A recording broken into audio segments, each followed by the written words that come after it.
Okay, it's Okay. official. So today we're talking with Tim Skaryd, the president of Hospitality Sales and Marketing, the largest food co-packing consultation firm in Ohio. He spent over 25 years in the food business, having spent time in restaurants, food manufacturing, food sales. He's helped a number of our clients with their products, manufacturing, like anything from restaurants to food brands. He's helped over 500 companies with 2,000 products into retail, food service markets with products being sold as far away as the United Kingdom, Japan, and the Philippines. So Tim's expertise includes product development, marketing, price strategies, FDA regulations, like everything. And most recently, he's developed local food programs for both Target and Kroger, and opening a new restaurant concept. So, and developed a healthier, more cost-effective breakfast and lunch program for a group of charter schools. So we are so excited to have Tim as part of this conversation today around the 5 biggest mistakes that we've seen in co-packing. So Tim, thank you so much for sharing your expertise today with everyone. So let's dive in. Yeah, great to speak with both of you. I'm excited about this today. Yeah. So Thank you. when somebody is looking for a co-packer, obviously the first thing you need to know is what it is that a co-packer does and what the expectations are. And a co-packer is essentially somebody who is going to be the manufacturing arm for your company. So they're going to take your existing products, whether it's going to be a chocolate covered pretzel, whether it's going to be a kind of pasta sauce or a frozen pizza. They're going to take your exact recipe, make it to specification, and then essentially sell it to you so that you can go out and sell it to all of your own customers. It allows you to actually get out of the kitchen, stop making products, get on the road and start selling products. Because at the end of the day, that's where the money is. People that work with me have probably heard me say this 1,000 times. You didn't start your business to make pasta sauce. You started it to make money. And by working with a co-packer, Not a that hobby, really right? helps you get there. So, so many times people are just worried about, the manufacturing of their product, and they're not thinking about the long run, that everything that goes into manufacturing that should all result in some kind of profit at the end of the day. Because that's why we all started our business. Right. Well, what's So your first recommendation? my first recommendation is selecting a co-packer that not necessarily just can do it, but somebody that actually should do it. Somebody that has all of the equipment and they're really scaled up and ready to take on your projects. There are lots of co-packers out there, ranging from very small ones to very large ones, that specialize in certain areas, but then they can also do other certain things. That might not necessarily be the best fit for you. So the category I'm going to kind of talk about with all 5 of these common mistakes that people make when going with a co-packer is going to be a line of pasta sauce.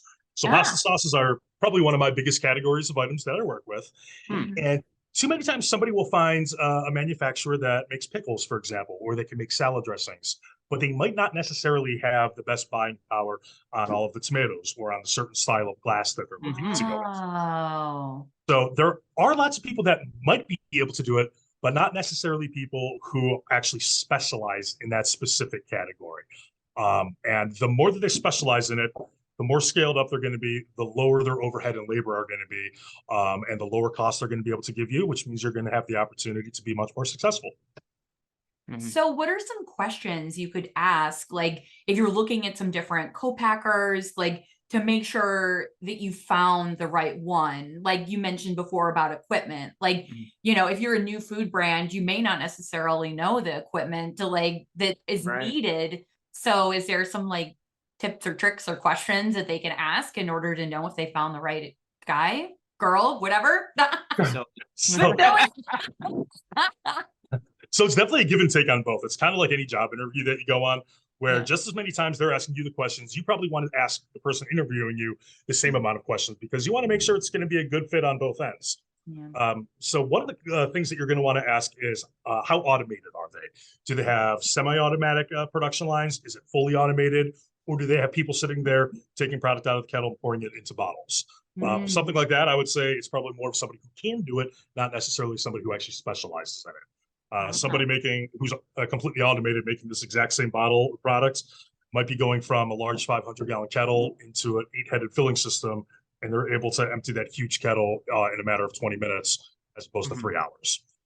That would be somebody who would be specializing in the item and able to help you not only grow, but also get the best price quote possible. Oh, Certainly that would be able to scale with you because it can fulfill any order. Correct. yeah. Mhm. Yeah, I never really thought about the idea of having like a tomato sauce guy. Like I figured that they would just be focused on their own client, their own products, their Mhm. own tomato sauce products. And like, they wouldn't want to take on like a competitor, so to speak. But I mean, do people want to work with those kind of people? Not only do they want to, I would actually encourage them to do so because Oh. they're probably getting a much better price on glass, or they're getting a much better Mhm. price on the tomatoes. I think we all know if you're buying a pallet of tomatoes versus a truckload of tomatoes, you're probably going to be getting a better price on the truckload, and you want That to makes pass sense. that along to your customer. Yeah. Oh, that makes sense. So what's the next tip that you have for everybody? So it was a very good segue into the next one. So the next Yeah. one is making sure that the co-packer is using the exact same brands, same packaging, and all of the same specifications. If you're launching your product in co-packing, whether you've been doing it for 5 years and you finally decided to make the leap into co-packing, or whether you're a brand new startup who just wants to go ahead and start off with co-packing, you have a special product. You've got something that is very near and dear to your heart. Your customers, whether it's an existing customer base or just friends and family that love the products, they buy the product, or they want to buy the products because of the quality and everything that went into it. So you want to make sure that whichever co-packer you work with is going to use the exact same brands and the exact same packaging that you're already using. In the case of tomatoes, and I'm going to keep going back to this puddle, Mhm. tomatoes that are grown throughout the country or grown in Italy, they all taste a little bit different. Mhm. If you get a tomato in the Midwest, it's going to be a little bit more bitter, and it's Mhm. better to be used in items such as salsas. Whereas if you're getting a tomato that's grown in California, it's going to have a little bit more of a vibrant red color and also a natural sweetness. And if that's the brand of tomato that you've always been using, but your co-packer only uses Midwest tomatoes, I would probably advise you to either ask them to bring your certain brand in, but if they're unwilling to do so, I'd probably tell you to go find a different co-packer, because at the end of the day, that's not going to be your products. Mm. Also, make sure that your manufacturer is able to have the exact same specs on cut sizes of onions and garlic. This is Mm. one that I'm working on right now. You got to see it's got really nice big slices of Oh garlic. yeah, Yeah, it's giant. chunks. Yeah. This is something that we wanted to make sure that our co-packer would be able to do, because this is very brand specific to this certain customer. So Mm. you want to be able to talk to your co-packer, have a nice back and forth, say I'm using kosher salt as opposed to sea salt or table salt, or I'm using 28 mesh black pepper as opposed to cracked black pepper or fine black pepper, because Mhm. they all do make differences. It's all those little intricacies that make your product just a little bit different, and which is why your product is good and you Mm. want to take it to that next level. Well, that Mm. makes a lot of sense. Something we see on the design side is sometimes, to save a little money, they'll go and swap out fresh onions for dehydrated onions, or something maybe more significant where if it's a meat product, maybe they have to swap in a different source of chicken or something, and suddenly we're redoing the nutrition panel because there's some subtle changes there. Oh So yeah. we see a lot of that kind of on the design side, but it's interesting to hear too, like kind of like terroir of tomatoes, something I never thought about, but of course it affects the product. Yeah. Yeah. So I would probably tell people to really do as much homework ahead of time as possible, so you don't have those changes down the road. Because we all know Yeah. labels are expensive, and you don't want to Yes. have to Yeah. reprint your nutritionals because you had to make a change in an Mhm. ingredient. So it's really important to kind of figure those things out ahead of time. And that's, again, where you want to be able to have a nice communication back and forth with your co-packer, Mm. because they'll tell you right from the beginning, these are the items I can bring in, these are the items we can't. And either Mhm. you're able to uh, make those adjustments, or you're not able to, and you should find a different manufacturer for it. Sure. Oh, so like just sort of like a thing I'm really curious about. Like, Mm. should you interview a lot of people, like different co-packers, like in the beginning? Like at what stage of the process would you recommend that people like start having those conversations with co-packers? Once you've made the decision that you want to go to co-packing, I would interview as many as you deem necessary. You probably want to talk to more than one or two. I don't Right. know if you necessarily need to talk to 20, Right. but it's not a bad idea to talk to your peers and network and see which manufacturers they're working with, what they're doing right, what they could be doing better. One of the other great resources is also talk to the Department of Agriculture for whatever state you live in, whether it's Ohio or elsewhere. Right. They, by law, actually can't play favorites. So if you ask them who are some co-packers, they'll just give you the list because let's face it, they're all registered with the state anyway. So they'll give you the name of 30 different co-packers, and then you can call them up and just determine which one is the best fit for you. Oh, yeah. It's nice so that they great. don't, yeah, can't play favorites, right? Like they have to tell you everybody. So that's Yep. really awesome. So what's your next like mistake that you common see when people go into co-packing? So every co-packer is going to have a certain minimum production run. Oftentimes that's based off of their kettle size or whatever piece of equipment they're going to be using. Mhm. And it's of course important to make sure that the minimum matches up with your business, but I wouldn't let the minimum necessarily scare you too much if it's a little bit higher than what you had anticipated. And I'll explain that for a second. Okay. So let's say you are making 500 units every single year yourself before you decided to jump onto a co-packer, and you found a co-packer whose minimum is 1,000 units. That might sound like a huge leap. You're actually going up 100%, but it might cost you $3 to make that product yourself. Whereas when you're working with a co-packer, those same ingredients, the same packaging, all of it might actually only cost you at the end of the day $2 or maybe $1.75. So the cost per unit is going to be a lot less, which is actually going to enable you to get out there and sell more products because you're going to be a lot more competitive against all of the competing brands when it comes to price. So even though the minimum might be a little bit higher and might be a little bit scary, like I say to anybody else, the food business is like any other business. It is a business. You have to write a business plan and you have to determine, do you think I'm going to be able to sell those 1,000 units, or is that still too high to justify and I should find somebody a little bit smaller? So those are some of the things I would look at when you're looking about the minimums. Yeah, that makes a lot of sense. Like for some reason, I never would have thought about like the whole, the math equation side of things. Maybe it's like, I don't know. I don't think of it enough in those terms. I think there's a concern. Maybe I've seen clients like, well, okay, we produce 1,000 units. How quickly can I sell these? Are they going to go bad sitting in warehouse? Oh, yeah. Or where do I warehouse them? So I think if you're new to this, you're kind of not sure who handles those kinds of things. Mm-hmm. Yes. So if you have a product that only has a 30-day shelf life, and you're currently making 200 units at a time right now and jumping to 1,000 units, then you would really want to make sure that you are out there and you have a very aggressive marketing plan and that you're trying to go ahead and pick up customers at a time, because the last thing anybody would want, including the co-packer, is for you to manufacture a bunch of products and have it go bad. That doesn't work well for anybody. So you also at the same time do have to be realistic. Even with the minimums, if you're making 500 units right now and the minimum is 10,000, I would probably advise you against that. But going to 1,000 might still work and might actually, in the long run, help you, provided that the pricing is low enough. Yeah. It sounds like there's like kind of a lot of like individualization and nuance to it, and like just knowing like, what is the opportunity in the area and how fast can you move product. Like there's definitely a lot of like X factors with that one. It sounds like.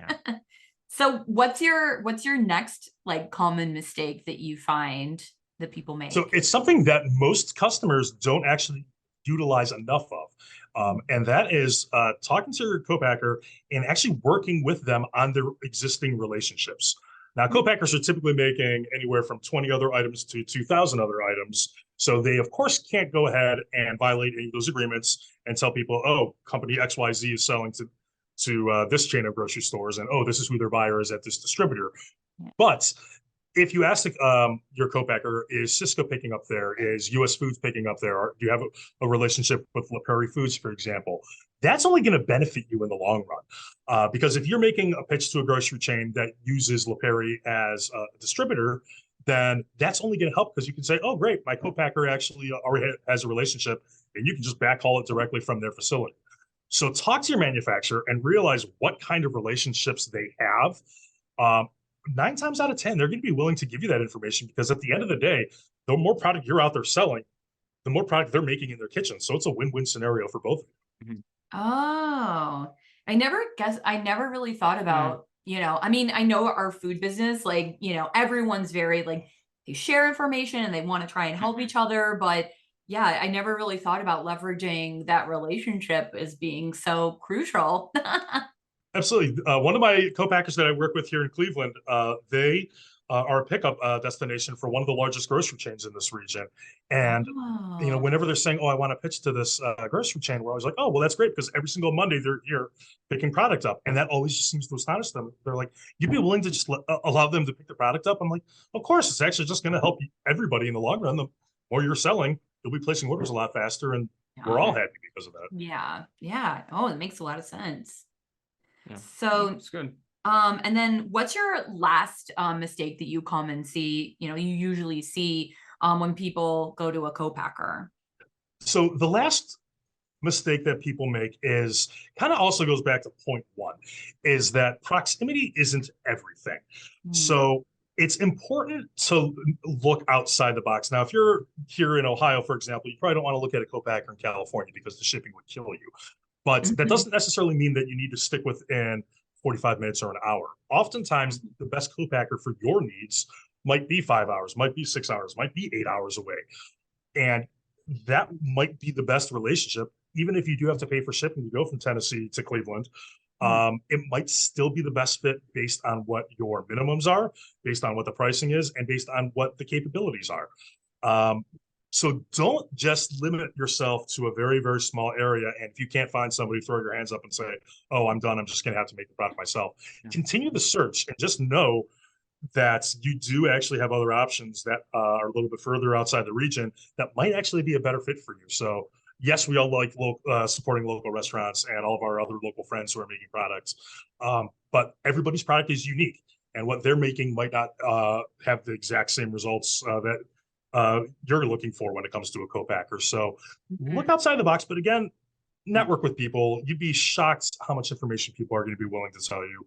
Talk to your peers. I can't tell how many times I've, been up against the wall and I'm like, "Oh God, I just can't find a solution to this." And then I'll talk to one person. It'll just be a throwaway comment and he'll have the exact answer that I'm looking for.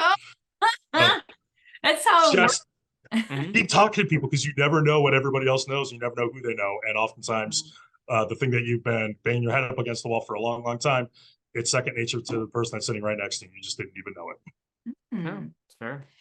So, do you recommend, so if someone is up against the wall, they can't find a local person, right? And they have to find someone further away. I mean, from a logistical standpoint, it seems like it could be very tricky, right? Tasting the product, and as you go into production, making sure, are they producing to your specifications? As you mentioned before, right? Those big chunks of garlic, making sure that they're adhering to your, I guess, brand style guide, for lack of a better term. How do you do how do you make sure that they're staying true to what it is you want them to produce? So a lot of it comes back to trust, and you have to trust that the manufacturer is doing what they're supposed to. And then the other thing you can do is periodically request a sample, or you can always just go to the grocery store and buy one. Take a look at the code date. Every product should have a code date at the very bottom. And just get a sample of it and make sure it still is meeting your specifications. And if it's not for some reason, then that's a problem and you need to address it with your co-packer. Okay. Sure. How do you recommend, so one of the questions we get asked sometimes is around the ownership of the recipe, right? If someone has been making their product in their home or on their own, when you take it to a manufacturer, right? They have to make a much larger scale version of it. So, sometimes the facilities want to have ownership of that larger scaled up recipe. Is that a big red flag for people, or is that just common practice? It depends on the situation. Sometimes it's common practice, sometimes it's not.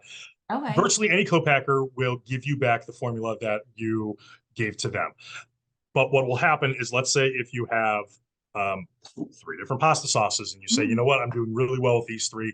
Can you come up with a spicy arrabbiata? And could you come up with a vodka one?" If the manufacturer is the one who comes up with those, technically that is actually their intellectual property and they wouldn't necessarily have to disclose that. Again, it all kind of comes down to the relationship you have with them. All co-packers should require some kind of startup paperwork in the beginning. If they don't, I would probably tell you to really question why you're working with them. But I think the contract might be good to have. Yeah. They should have some kind of non-disclosure agreement before you submit any kind of formula or really any kind of information about your company, you should sign a non-disclosure agreement and review all of the other paperwork that they have. In that non-disclosure agreement, it should specifically say who maintains ownership of any of the recipes. Most co-packers, they're going to be honest. If they had to make any changes because, let's say, the pH was a little too high, they'll say we added X amount of citric acid or X amount of lactic acid in order to bring that pH down to a certain balance point of 4.2, for example, and they'll actually disclose that information for you. But again, if they're coming up with something that is specific for you, they might not necessarily have to disclose that information, because not only did they come up with it, but they may have also come up with something similar for 4 or 5 of their other customers, and then they're almost disclosing the information for those customers as well. Oh, it's a little trickier than I thought. So Yeah, different ways of handling the same idea. yeah, for sure. So, Tim, how can people connect with you if they have questions around co-packing, or I guess like any other like food information? Sure. So you can always reach me at my website at hospsales.com, which is HOSPSALES.com. You can email me at tskaryd@hospsales.com, TSKARYD@hospsales.com. And you, of course, can find me on social media. Might not be the most active on it, but in terms of posting, but I do review it all of the time. It's funny, I preach to everybody that you have to be on social media, you have to go on Instagram, post something at least once a week, and I don't adhere to that. No, it's okay. Like no one would know that we existed if it was up to Jason. That's why we get along so well, Jason. Yeah.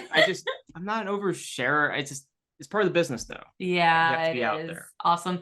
Well, thanks again so much, Tim, for your time and helping share all these mistakes that you've seen people make when they get into co-packing. So we appreciate your time. Thank you. Yeah, absolutely. Always great speaking with you. Thank you for speaking. All right. I appreciate it. Take care.